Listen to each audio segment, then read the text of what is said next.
Hello， 大家好，高 Sir 有你啦。今日咧就趁住帝陀同埋幾個 AD 去一齊搞個 event 咧，咁我想特登同大家嚟到睇一睇咧。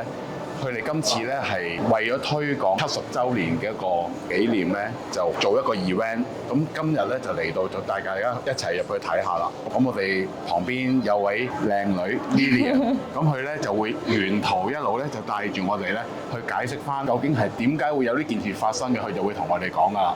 咁我哋而家開始。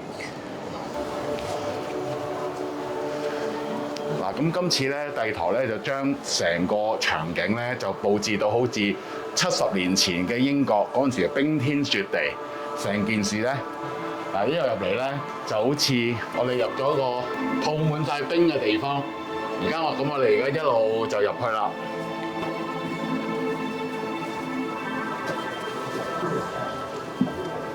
嗱，咁咧呢度就成個場景。嗱，其實點解會佈置到咁樣嘅場景咧？其實今次 Ranger 系列咧就係為咗紀念70年前咧一場雪地嘅考察啦。我哋可以喺呢邊睇下當時一啲歷史性嘅 moment。一齊低，係啦，一齊睇下。係啦，呢度有啲歷史嘅照片啦，係當時隊考察隊啦，由英國出發去到北格陵蘭做一個冰蓋調查啦，同埋地震嘅測試啦。係為期2年嘅一個冒險嚟嘅，其實係咪1952至1954？係啦，冇錯啦。咁當時雕陀咧就借出咗30隻手錶俾呢一隊冒險隊啦，就去帶住去做呢一個考察嘅。係啦，咁當時咧其實15年啦，雕陀手錶咧咁機緣巧合之下咧，就認識咗一位河馬先生。咁其實咁就發現咗，原來佢就係當時考察隊嘅其中一個成員嚟嘅喎。咁佢當時嘅 duty 咧，其實就係負責去監察呢一架遊鼠號啦。其實有一個模型喺度，係模擬翻當時嘅嗰架遊鼠號嘅。咁佢就係負責去監察同埋維修呢一架車嘅。咁仲要俾當時雕陀公司嘅人發現，原來佢都係一個攝影愛好者嚟嘅喎。咁原來佢珍藏咗好多當時嘅一啲照片，佢 keep 咗喺個鞋盒度幾十年。OK，係啦，佢 keep 得好好啊！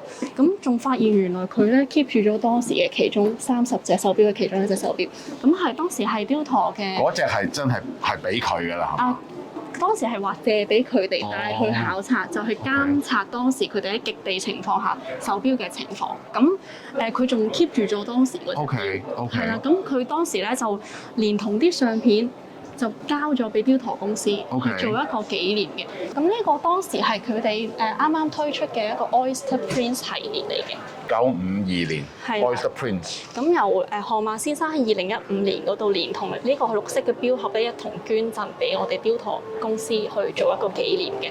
因為當時呢隻手錶咧都做咗時間校驗記錄手冊，就交俾帝陀去做一個檔案啦。佢係一支三角針咧，中間係穿咗嘅。咁究竟係以前有夜光，但係因為日子耐咗而冇咗啲夜光啊，定係原本係穿針係冇夜光嘅咧？大家可以研究一下，睇下究竟原本係點嘅。大家睇下啲針，支針係咁樣喎，原本係已經係有啲一橫橫嘅咯，可能真係有夜光。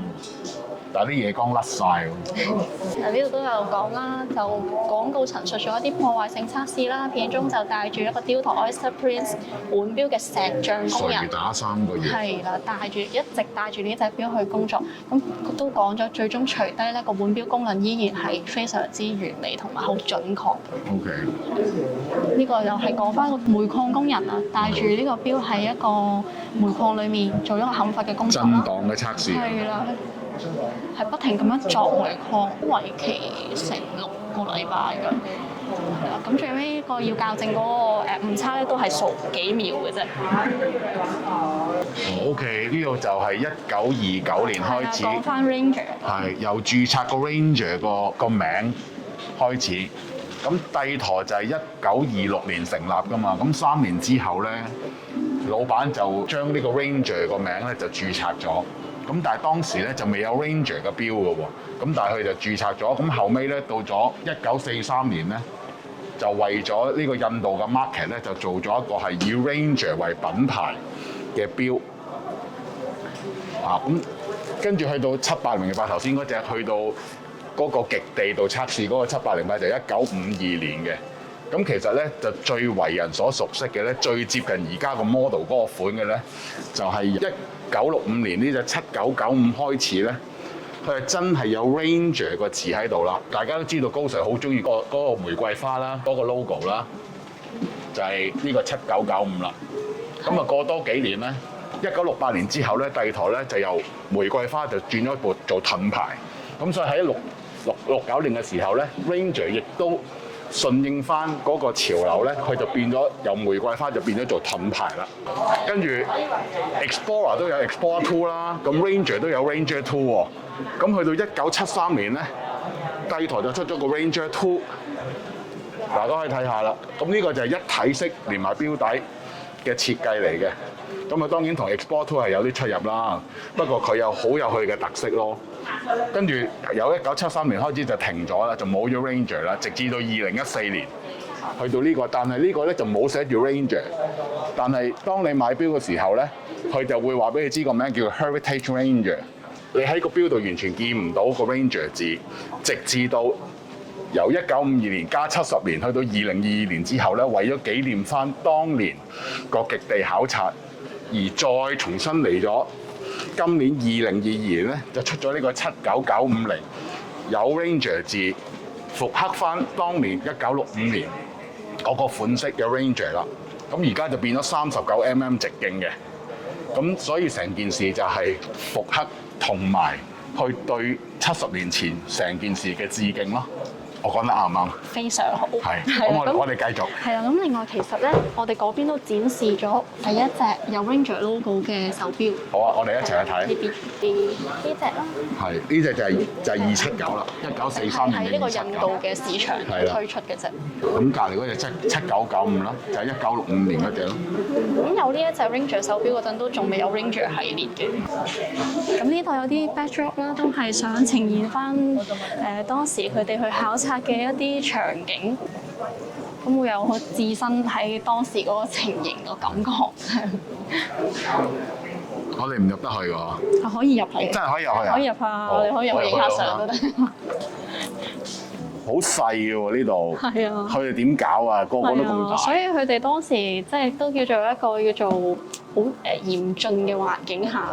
係啊。Lilian今日唔該晒你先，多謝同我哋分享成件事。咁今日同大家分享 Ranger 嘅小故事咧，就到呢度為止啦。咁如果大家係對 Ranger 其他嘢或者機件或者錶新款舊款都係有疑問嘅話咧，就可以喺下邊留 comment。多謝晒大家，拜拜。拜拜。